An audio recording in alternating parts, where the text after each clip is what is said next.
This is my Herby Baked Eggs. The perfect single serve breakfast or brunch to make those weekend mornings feel a little bit extra special.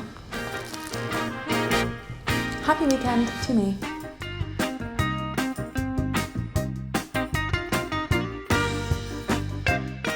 It's the weekend and my perfect Saturday or Sunday starts with a cup of tea in bed, followed by a walk to the local coffee shop for an oat milk latte, and then it has to be a delicious breakfast. And we could do a classic scrambled eggs, which we know and we love, but I want to make this a little extra special, even though I'm only cooking it for myself. So I'm going to make my Herby Baked Eggs. It's herby, it's fresh. Let's go make it. So it starts, as many great things do, with fresh herbs. Now fresh herbs are such a great way to just liven up a dish. We're using 3 types in this recipe. So starting with coriander. Love it or hate it, I think it's delicious. You can just replace this with extra parsley or dill. I think there's a time and a place for dill. I'm not sure that this is either of those things. Fresh parsley. And finally we have fresh mint, which I feel like you wouldn't normally have with eggs, but it's absolutely delicious and brings so much to the dish. I'm going to start with a little tip, which is to keep a tea towel on hand in the kitchen. It feels like a bit of a chefy thing to do, and maybe it is, but that's okay. I just like to loop it around so that if you ever need to wipe your hands, you can. It's right there.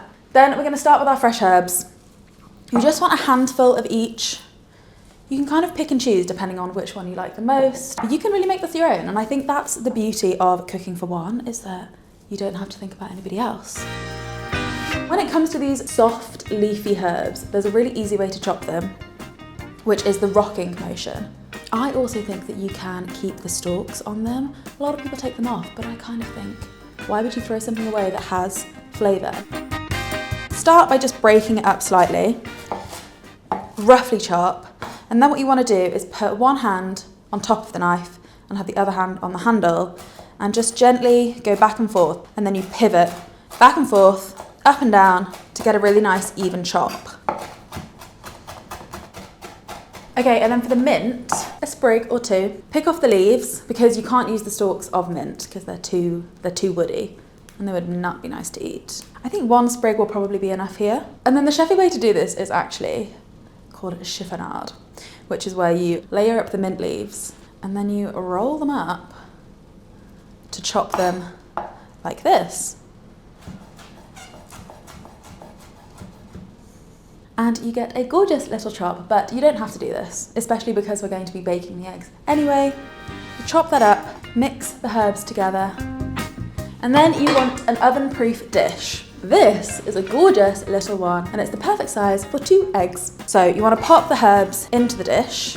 The next thing I'm going to add is creme fraiche, and this takes inspiration from the French œuf en cocotte, which is a baked eggs that usually uses double or heavy cream. I've decided to use creme fraiche because it's a little bit lighter in flavour and adds a slight tang, which I think pairs really nicely with the herbs. So we're going to go ahead and add 2 big old scoops. The next thing we're going to add is a small grating of fresh nutmeg. I feel like this is a really underused spice. This is what it looks like. A gorgeous little, looks like a little nut. When you add too much, you can really tell, but just a little grating can elevate a dish to the next level. We're just going to add 3 or 4 gratings. You really don't need a lot because it is quite a powerful flavour. Pop that back. Okay, and then just before we mix it all together, I'm going to season it now rather than just seasoning it on the top at the end. A good crack of fresh black pepper. And then we're going to stir it together.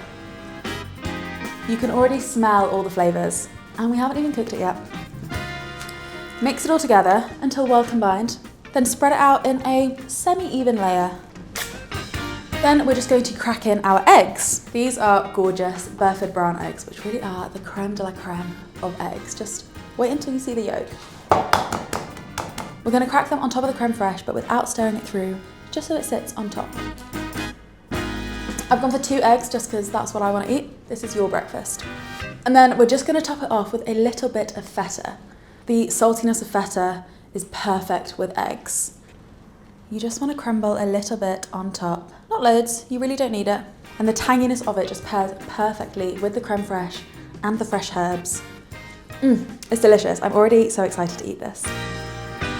And that is literally it. We're going to pop it in the oven or the air fryer for 10 to 15 minutes until the egg whites are cooked, because nobody wants a wobbly white, but the egg yolks are soft and creamy and delicious.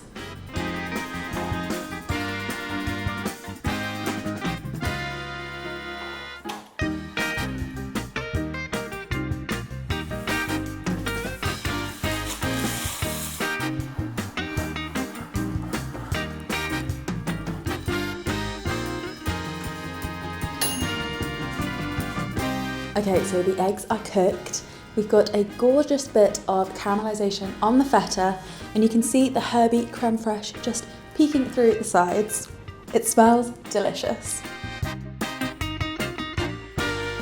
Okay, obviously the bread has to be lathered in a big old slab of butter. Otherwise, what's the point? She said spread it on thick. Now, don't tell me that that doesn't look like the best breakfast you've ever seen.